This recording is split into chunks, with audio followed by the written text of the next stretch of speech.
quand j'ai commencé à vraiment m'intéresser au couple libre. Mais je sais qu'il m'a toujours paru peu probable que deux personnes en couple restent totalement fidèles pendant des années. Prendre une douche.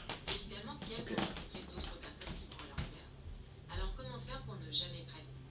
Et sur, c'est un début de relation un peu. On s'était pas trop encore rendu compte qu'il fallait potentiellement mettre des règles pour pas créer de déséquilibre ou qu'il y en a un qui se sente lésé. Enfin, ça, on s'en est rendu compte plus tard. Ouais, non, c'est vrai. C'est avec le temps que c'est fait, en temps qu'on est ensemble. Et du coup, au début, c'est venu naturellement, mais ça peut vite être le bordel si on ne donne pas un cadre à tout ça. C'est horrible comme mot.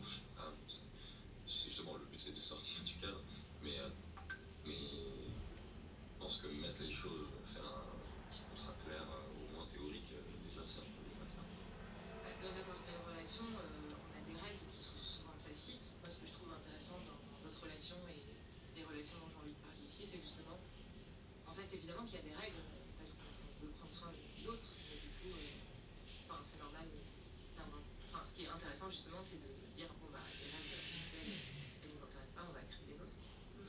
Moi, ce que j'ai dit tôt, c'est je m'en fiche en fait si tu couches avec des gens, si c'est des gens qui sont des gens gentils, si c'est des gens bien. Après, moi, c'est cette absence de jalousie, c'est ce que je t'ai dit aussi. Je sais que c'est pas quelque chose que tu ressens, etc. Du coup, cette absence de jalousie, comment dire, il y a un certain déséquilibre dans ce qu'on s'autorise à faire du fait de ce déséquilibre-là entre la manière dont on ressent chacun la jalousie. Je suis pas très clair. Tu peux peut-être. Moi, j'ai compris, mais je sais pas si c'est clair. Vas-y, reformule-le. Non, en gros, tu dis que on adapte chacun un peu nos comportements en fonction de la jalousie de l'autre, et c'est vrai que notre jalousie, elle n'est pas égale. Notre rapport à la jalousie n'est pas le même entre toi et moi. Et du coup, forcément, le degré de blesser l'autre, c'est pas le même entre toi et moi. Et justement, est-ce que vous voulez bien parler des règles que vous avez instaurées au fil des années ou pas spécialement? Ouais, vas-y. Enfin, si tu veux. Non, mais en fait, quand j'y pense, je sais pas vraiment si les règles, elles sont très claires maintenant. Parce que ça a évolué. Il y a eu un moment où il y a eu beaucoup de règles. Parce que, je sais pas, j'ai l'impression qu'on n'était pas bien, qu'on avait dû remettre des règles précises.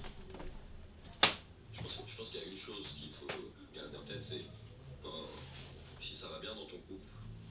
On a eu une période où ça allait pas du tout. Enfin, c'est pareil, il y a 2 ans et demi. Et si ça va bien dans ton couple, tu peux te permettre d'ouvrir. Enfin, c'est ce que je ressens.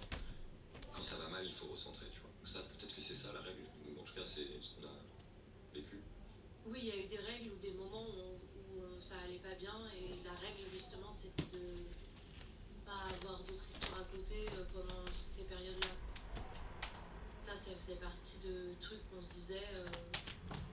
Moi je disais par exemple, je me sens pas bien en ce moment, je me sens pas trop en sécurité dans notre relation, ça me ferait vraiment beaucoup de mal qu'il y ait d'autres trucs à côté pour toi. Donc il y a des moments où on a fermé, après d'autres où ça allait, on a ouvert. Ouais, c'est vrai que c'était un peu ça. Après, il y a eu des règles plus sur si vraiment il y a une personne importante à côté où on est censé se le dire. Alors que bon, si c'est pas très important, on se le dit pas forcément.